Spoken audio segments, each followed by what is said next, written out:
You must love podcasts if you're listening to this.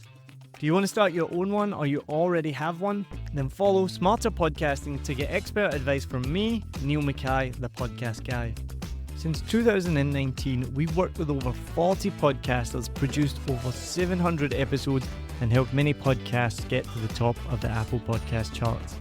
And right now, I'm offering you a professional edit for just $27. Click the link in the show notes. Are you a content creator looking for an efficient and powerful editing tool? Then look no further than Descript. Descript simplifies the editing process for audio and video content, allowing you to write, record, transcribe, and edit all in one platform.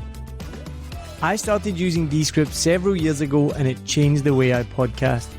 I still can't believe what I can create from my desk at home and the features they keep adding, including video editing, so you can get your podcast on YouTube.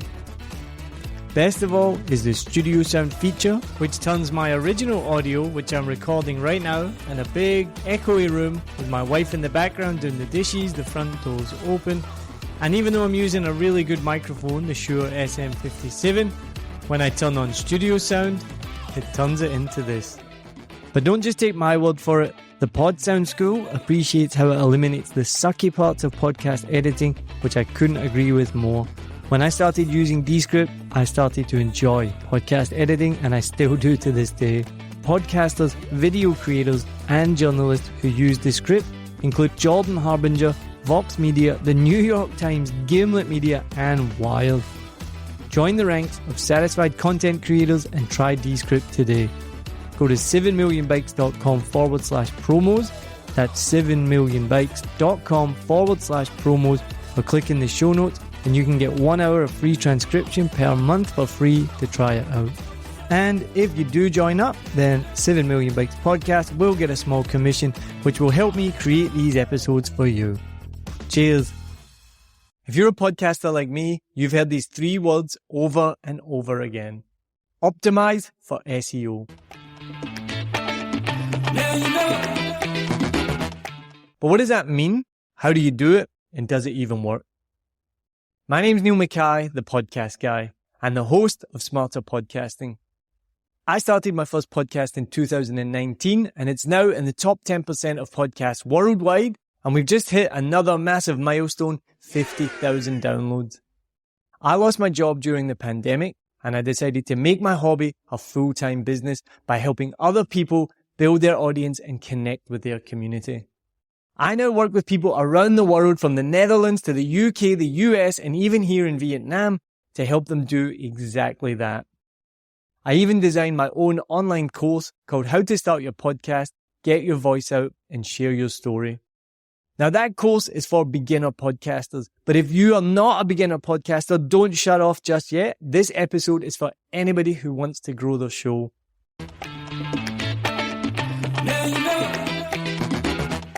Now, one of my first ever students who's already successfully built his podcast into being also in the top 10% of podcasts worldwide and outpacing mine is Ian Paynton from We Create Content.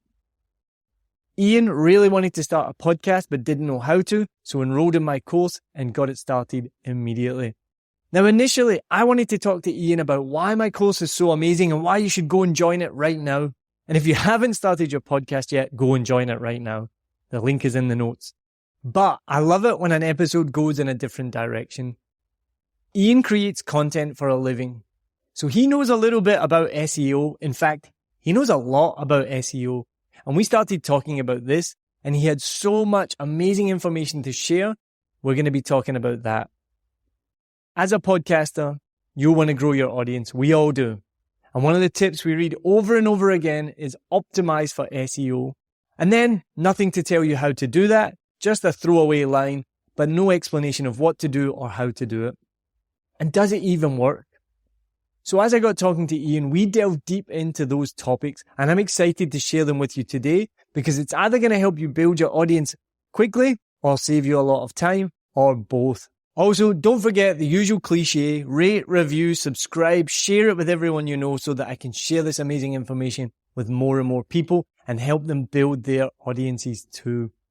If you have any questions for me or any feedback, I always love to hear from people, so you can get in touch. The link to my website is in the notes and you can find the contact there. All right, that's enough from me. Let's go and hear from Ian. There is so much valuable information in here that I'm so excited to share with you. Let's go.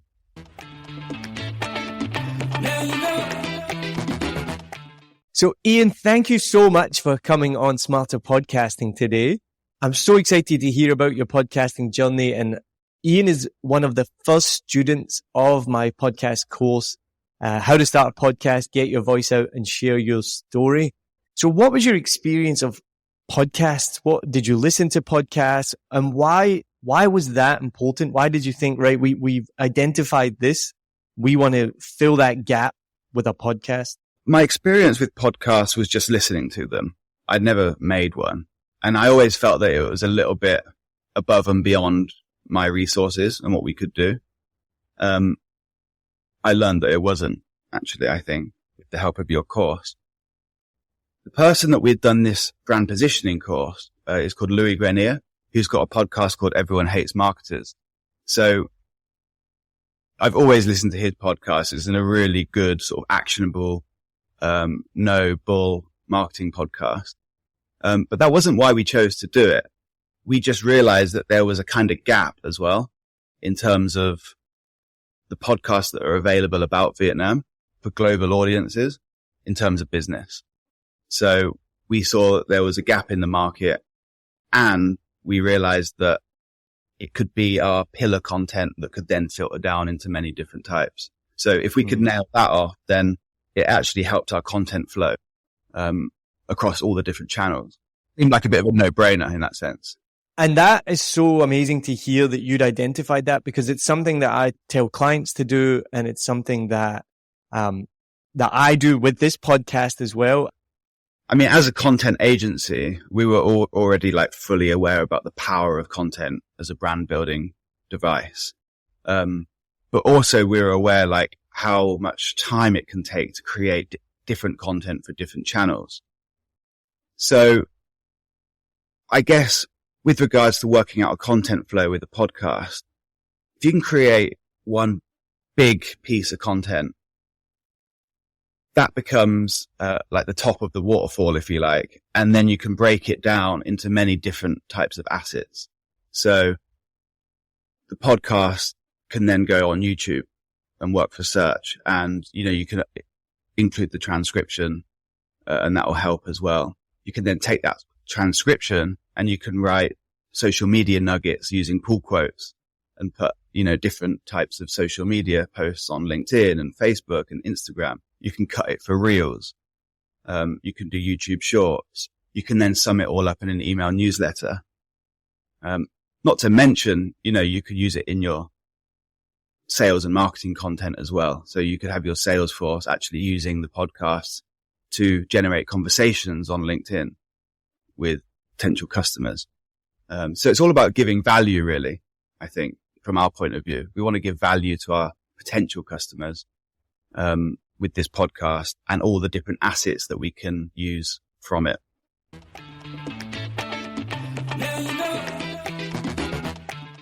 If you take one piece of information away from this episode and apply it, this might be the most important. You take one asset, and that's your podcast, but that's just one asset. That's the main asset. And then you use the tools at your disposal. And I would recommend AI to speed that up. It means you can do it as an independent podcaster. But you take that one main asset and you use that to make so many more assets to share with your community. A podcast isn't just about downloads. It's about building a podcast universe. We want to create our own podcast universe. So you want to have it on your website. Then you want to have a blog. Then you want to break it down into reels and TikToks and shorts.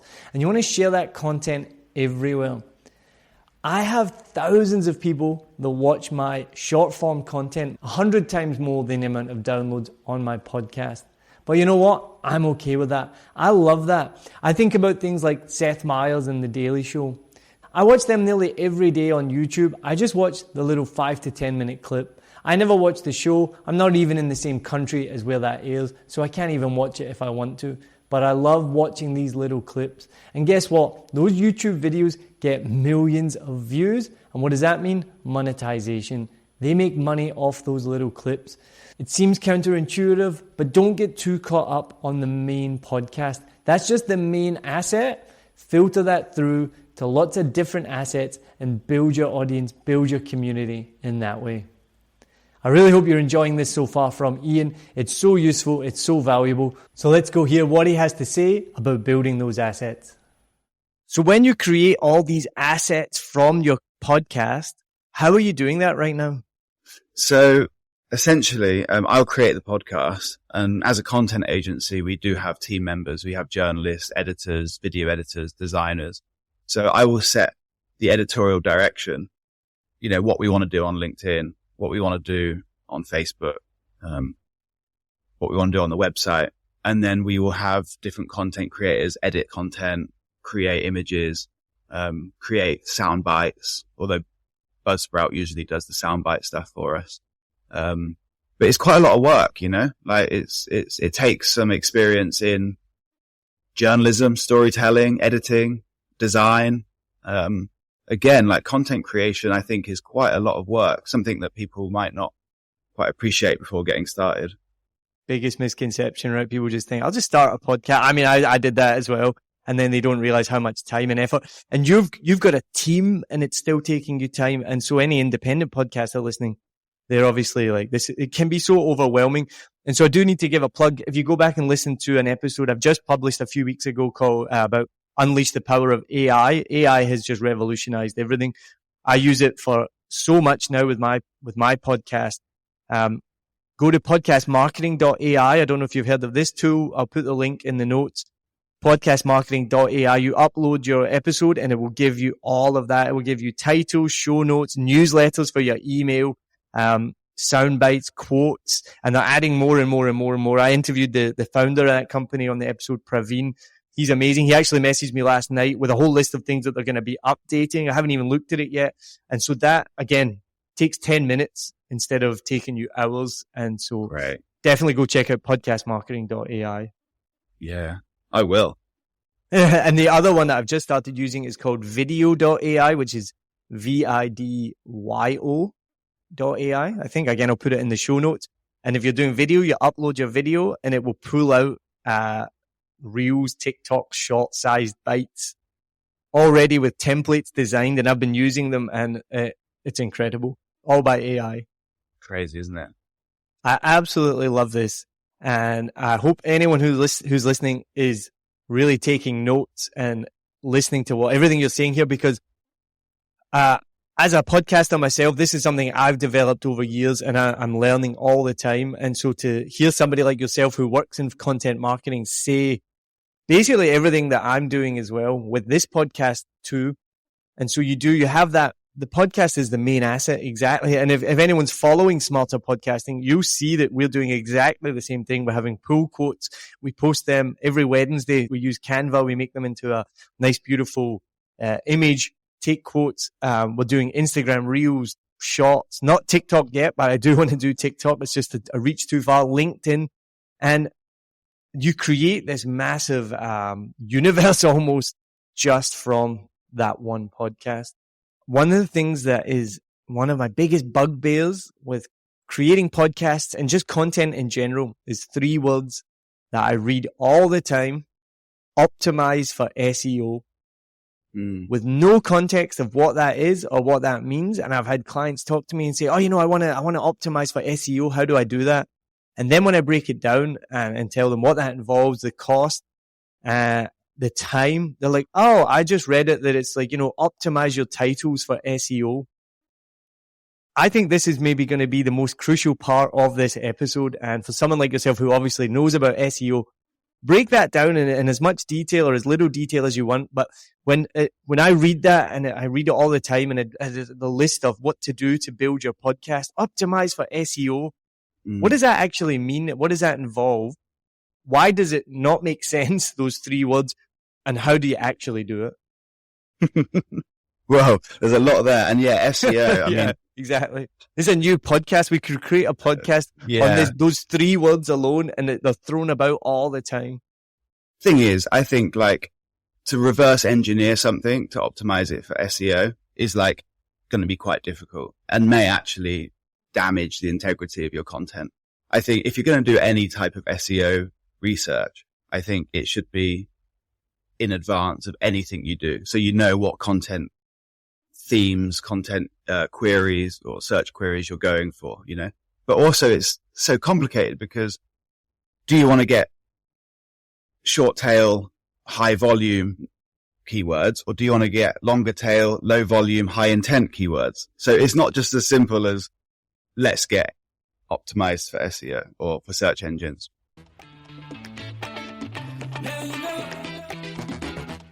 Just a quick note, if any of this sounds intimidating, it is intimidating. Don't let it freak you out though. Just keep listening. We're going to explain what all of this means and how you can use it or whether to use it at all. What do we want to achieve with this? What are they searching for? Like for us, our podcast stuff on our website isn't getting searched for. We know that. We're not really doing it for a search play in terms of our website. It's more like a brand building, thought leadership exercise. People are coming to our website through other articles that are optimized for search. So how do you do it? Well, I think the first thing to do is do your keyword research, like really, really thoroughly, and understand where in the buying journey your customers are, what they're searching for, the difference between high volume, low intent keywords, which bring a lot of traffic, but might not bring you any business straight off the bat, versus long tail, low volume keywords with a lot of intent and they're ready to buy. And these keywords change all the way down the marketing funnel from mass awareness, consideration and purchase. So it's a whole job. It's someone's job to sort of optimize for SEO. And the other thing to be careful of, I think, is like just thinking you can tweak a few things, tweak a few keywords, and then all of a sudden you're going to start having floods of traffic visiting the content. I think like Google's much smarter than that these days. And also I was speaking to an SEO agency the other day in Vietnam and they were like, oh yeah, we'll do this, we'll do that. And I'm just like, yeah, but what are you going to do on the CMS? Because I don't want any black hat stuff happening because Google's way too smart for that now. We can't trick the system. Actually, we just have to create really, really good original content. And then have people sharing that out, linking back to it, have that content linking to other bits of content on the site that are semantically themed. But we've stopped doing it. We've stopped doing this work. Like it's a lot of work. I love it. And so I assume there's going to be two types of people listening right now. And I sit right in the middle. There's going to be one type of person who is just like, what the hell did he just say? I heard him speak in English, but I don't understand a word he just said. And then there's the other type of person listening who's probably like applauding and being like, yeah, this is on the nose. So just to interpret it for those both types of people. To go back to what I said, it is something that annoys me because this word is just, these three words are bandied about so often and so easily, optimized for SEO. And one of the things you said there is you spoke to an SEO agency and it's somebody's job. So those three words, optimize your podcast for SEO, is somebody has a career on this. This is a full-time job for somebody. So to just tell a podcaster who's doing it independently or just starting and saying, oh yeah, no, just optimize your podcast for SEO, it means nothing. And then you're talking about doing, the other one that frustrates me is something you said, doing keyword research. And this is another one. So it will be like the title will be optimized for SEO. Then it will say, make sure you do your keyword research. What does that even mean? So for somebody who doesn't know what that means, can you explain what does that mean? And why is it so difficult to do? How would somebody with no SEO experience go and do keyword research? Yeah, I mean, it's quite a big job, you know. You need tools, you need softwares. Perhaps sometimes they're paid. Other times you can get free software like Google Trends. So keyword research, broadly speaking, is really trying to understand what people are searching for. What questions are they asking Google? What's the difficulty to rank for those keywords? Because a lot of the time, especially if you're going for like mass traffic and mass sort of, or mass volume keywords, then a lot of people are competing for that. So they're quite difficult. If you nail it, you get a lot of traffic, but it's quite difficult to rank. So it's all about taking your business goals. Let's say it's a business, because it might not be, it might just be a hobby, but your goals, and then mapping those against your keyword research, what people are searching for. Which of those people searching for these things do I want to pull to my content and why? And how am I going to do it? Once we've done that research, we can then start mapping out our content strategy. But to try and do it afterwards, I think is all the wrong way around. And I know from my own experience right now, if an independent podcaster is listening, they might have turned off already because they're like, I can't do this. So my next question is, should an independent podcaster spend any time worrying about SEO? Should they do SEO, or is it just pointless?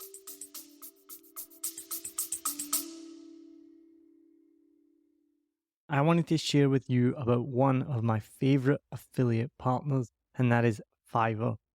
I've been using Fiverr for years for everything from ordering YouTube thumbnails to keyword research, writing podcast articles, even to Canva designs and thumbnails and more.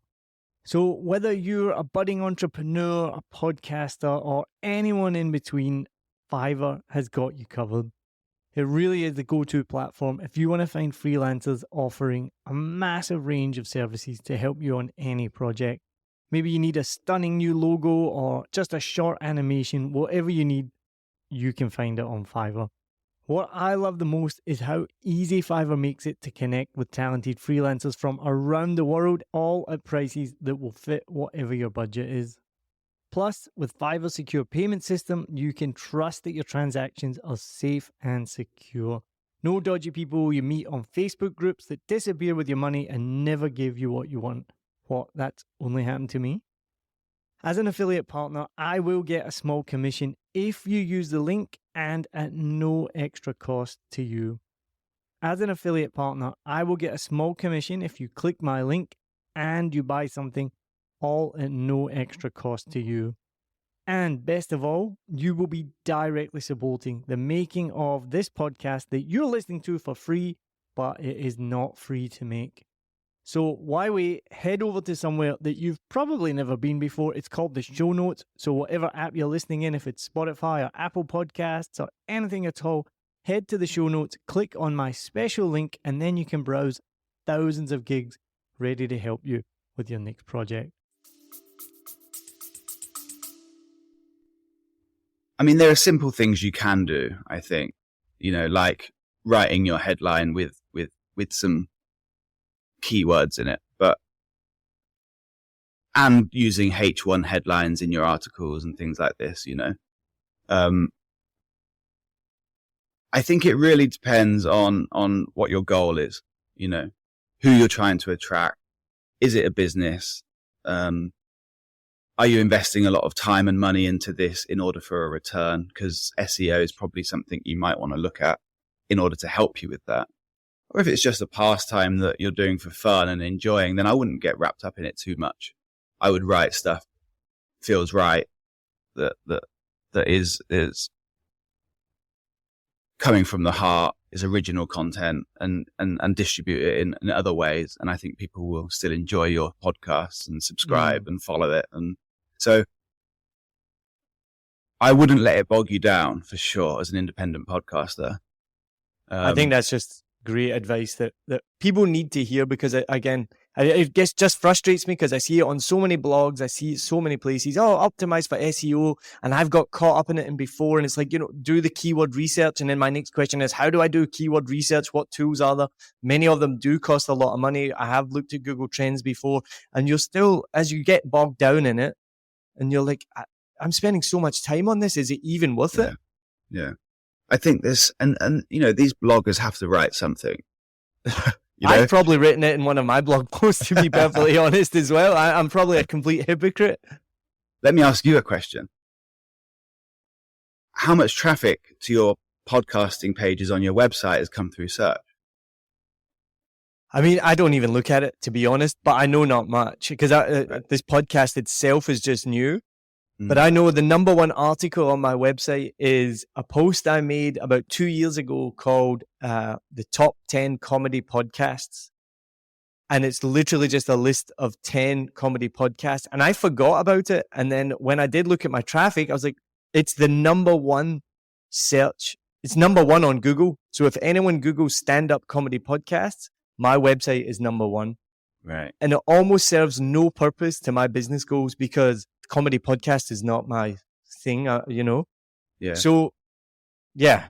it's really easy to get caught up in this stuff for no real reason. Yeah. So at our agency, for example, you know, we produced a bunch of content a few years ago that's still ranking really highly. And yet it brings us numbers, but it doesn't convert. Yeah. So what's exactly. Exactly. When I think about any successful podcast, I doubt that they got to where they were through SEO. They got to where they were through great content. When I think of one of my favorite podcasts is called Sounds Like a Cult, which started in lockdown and it's now had millions of views and it's made the hosts famous and I assume a lot of money. I almost certain that they didn't get to where they were by worrying about SEO or creating any of that stuff. For someone who is listening, just give them, you mentioned something like do H1 titles, right? Again, I've been through a big podcasting journey. I didn't know what that was a couple of years ago. And then obviously someone like yourself just rolls that off their tongue. Like you obviously know what an H1 title is. I now know what it is. For someone who's listening and thinking, what the is an H1 title? What is that? Just give some quick wins for somebody with a podcast. If I really want to do SEO, what would just be some quick things that they could do? Okay. So I think the first thing is create good original content. That's the first thing. Yeah. Not copied, not plagiarized, not borrowed, like good original content. That's the first thing we need to do as content creators. Google likes that for a start, right? The second thing is to think about, our H1 and H2 tags. So they're pieces of HTML code in the back end. It's like a H1 is the headline, H2 are the subheads. And it's the thing that like the Google spider will kind of crawl through and pick up. And a good thing to do here is to write headlines with, you know, some keywords that you think people might be searching for. If you've not done the research, don't worry really as an independent podcaster. Just use your gut. Can I jump in? Because I often think when you read about this, do your keyword research. I'm like, I mean, I kind of can guess what people are searching for based on what is the content. Like, do I really need to do people really need to go, or can you get by just being like, okay, this podcast is about how to grow avocados. I'm pretty sure I can put in the keywords, like someone's going to search, how do I grow avocados? Or I don't know where that came from, but yeah. And I think you can do that, but something that you might do for the subheads, because that might be in the headline, right? It's a question people ask.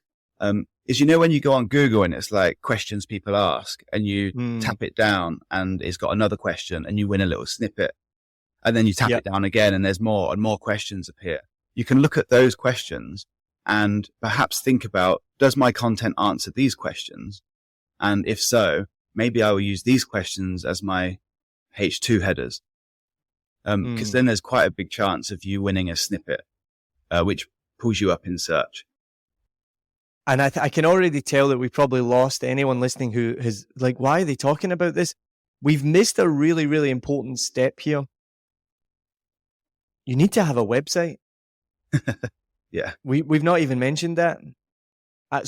Would you agree that is the number one thing that you need to do for any podcast is to have your own website? Well, I mean, I learned that from your course. But I think certainly it should have its own page or section on a website for sure. That's what I mean by it. Yeah, it needs to be housed somewhere that can be ranked and crawled by the Google spider. And, you know, and I'm still learning on this podcasting journey all the time. And I just have had my had what I'd already was aware of backed up recently. The number one thing you can do to build your podcast is have a website, or have it housed on a website, as we just mentioned. And again, this optimized for SEO gets so lost because it's thrown about. And I've had clients ask me like, oh, how can I redo my titles so I can optimize for SEO? And so people that Google will not find, just think about people's Google habits. When you go onto Google and you search something, I've never seen a podcast come up. And in fact, Google used to show Google Podcasts, and they've taken that away now. I don't know if you are aware of that. They don't show Google Podcasts anymore. They're not going to show Spotify. They're not going to show Apple. They show content, right? They show websites. So it doesn't matter what the title of your podcast is. If somebody searches for that, your podcast will never show up. What will show up on Google is your website or your web page with that content, correct? Correct. And that's why it's so important to have it housed on a website. Yep. Once you've got that, then you can start thinking about writing things like tweaked for search, or tweaked with search in mind. You can think about subheads, questions, or questions that your podcast answers, but you might not want to give it all away in your website either, because you want people to kind of watch the podcast. Exactly. So the key takeaway is you need to have a website somewhere for your podcast if you want to worry about SEO. Otherwise, just don't worry about SEO. Make great content and build your podcast from there. I'd say so.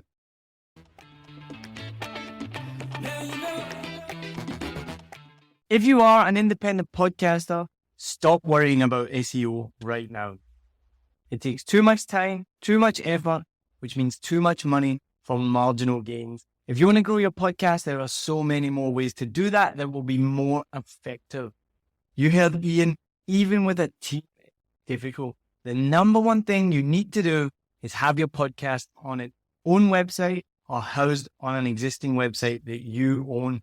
Don't use the default website provided by your host platform. You don't control any of the SEO on that or any of the analytics. You want to control that asset.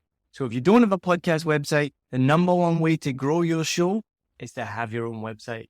Get that set up. That will be the best use of your time.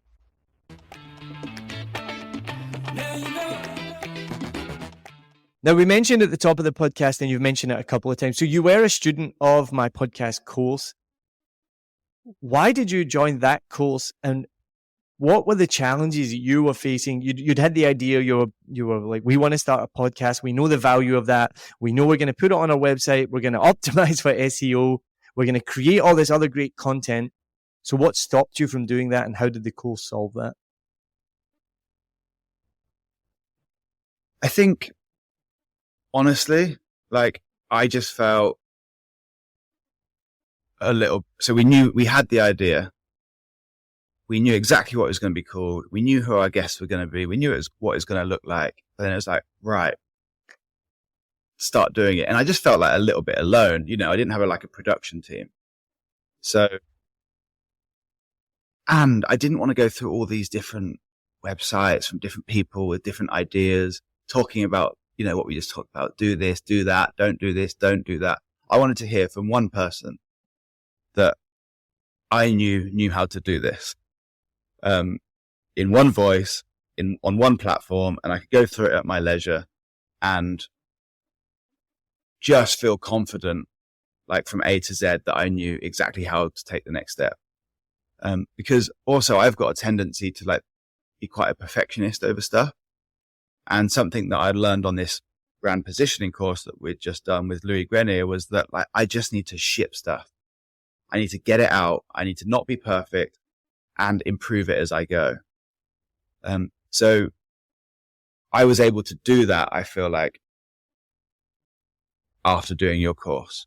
But there was a missing part. I didn't know really what equipment to use. I didn't know, what a digital audio workstation was, or which ones to use. I didn't know how to host them. I knew a little bit more about what a podcast was, how the topic and the niche, the cover art and things like this. I had that in mind completely. I just didn't know the technicalities of getting it done. So it was great timing when I saw your course and just felt like the right thing to do. It's so affirming to hear, because one of the biggest blowbacks that I see, not just for my course, I see it online as well, is I can just find this all on the internet. Why do I need to do this course? And yeah, sure, you can. There's not, I'll be completely honest, there's not really much on my course that you probably couldn't find on the internet. But the whole point of me designing it was, I've been doing this for years and I'm going to put everything all in one place.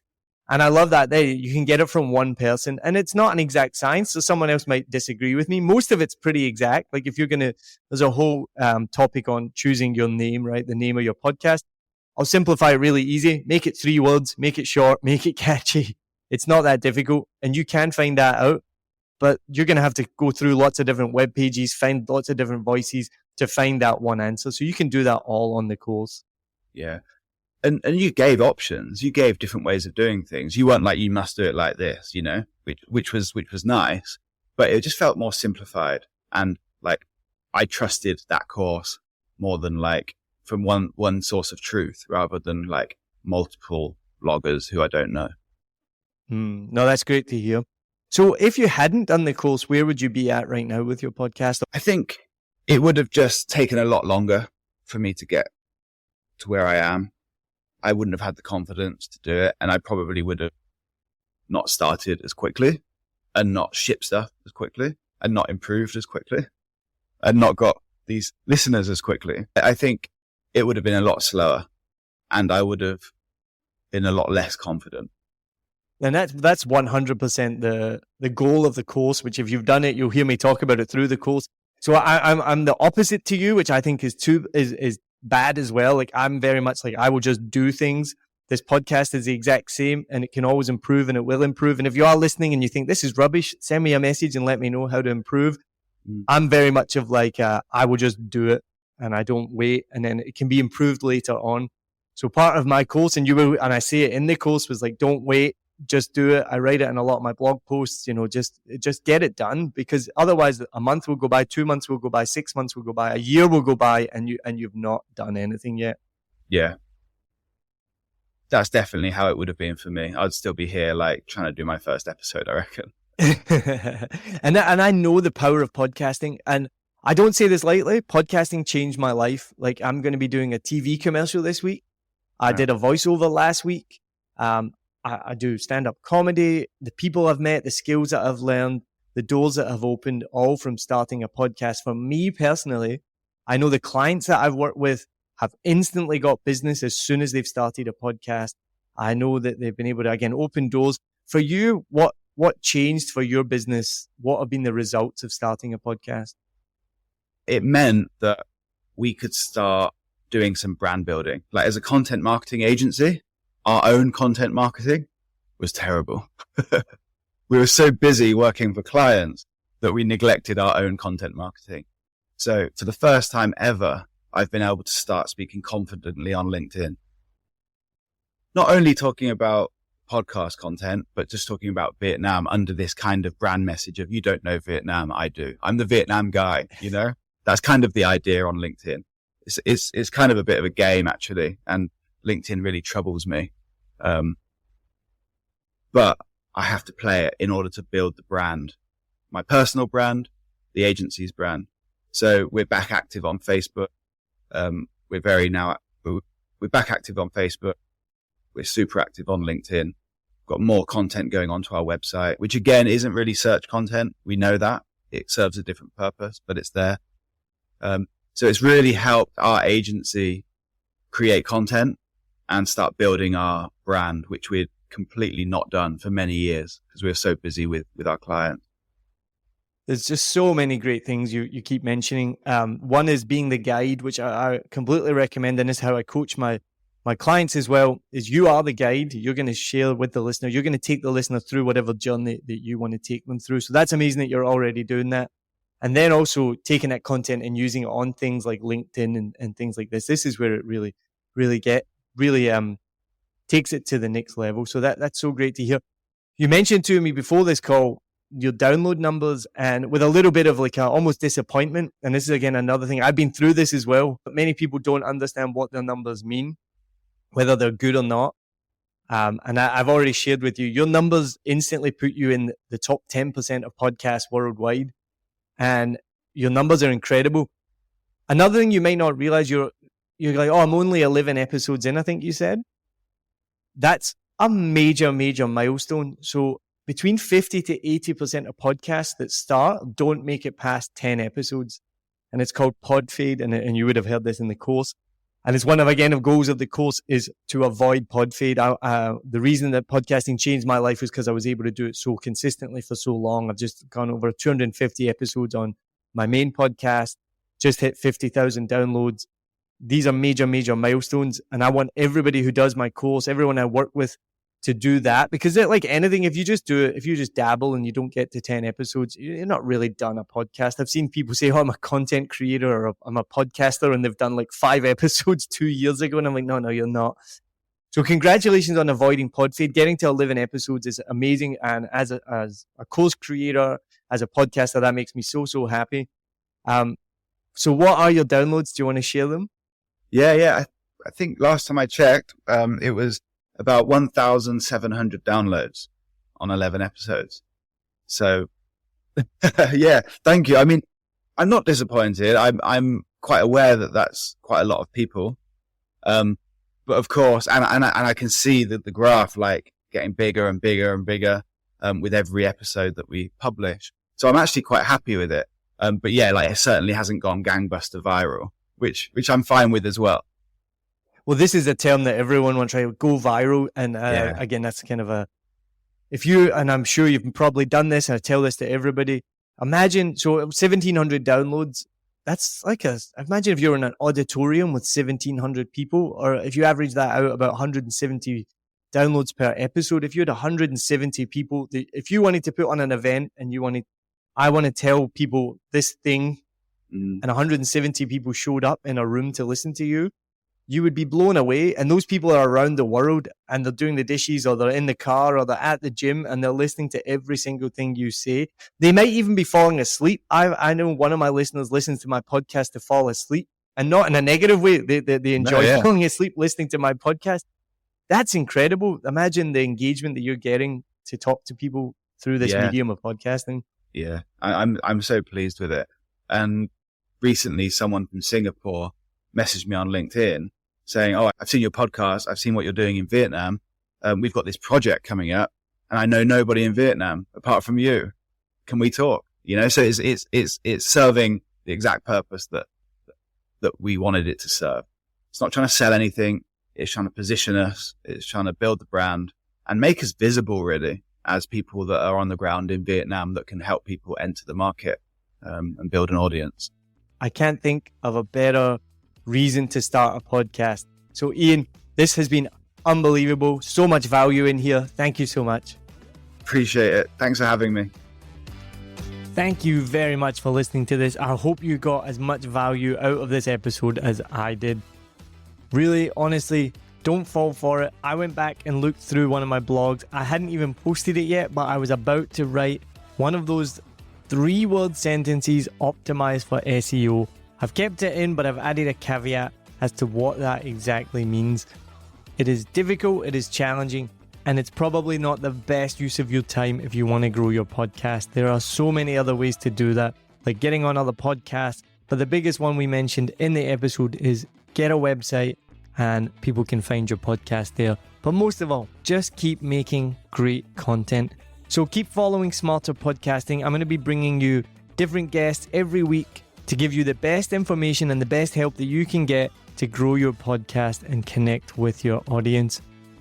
If you did enjoy this, please share it, please review. It does help other people find this podcast. It helps it get up in the charts as well. Thank you so much. And if you are interested in enrolling in my podcast course, the link is in the show notes, or reach out to me, ask any questions. I'm always happy to help people on their podcasting journey. Thanks again to Ian. Thank you to you for listening, and I'll see you soon. Cheers.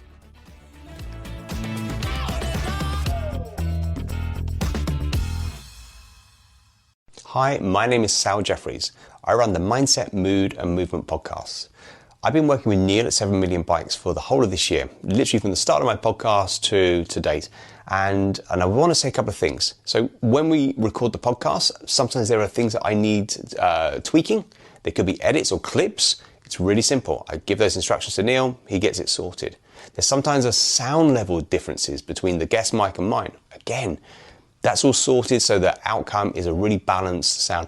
And also if there are issues with voice, little kind of sound interruptions, all those things that can distract a listener, Neil knows exactly what to do, cleans it up. The end result, a highly professional, beautiful sounding podcast without distraction. That's exactly what I want. I know my listeners do. So if you're interested in having that level of podcast and that kind of quality, Neil is a great guy and I highly recommend you speak to him.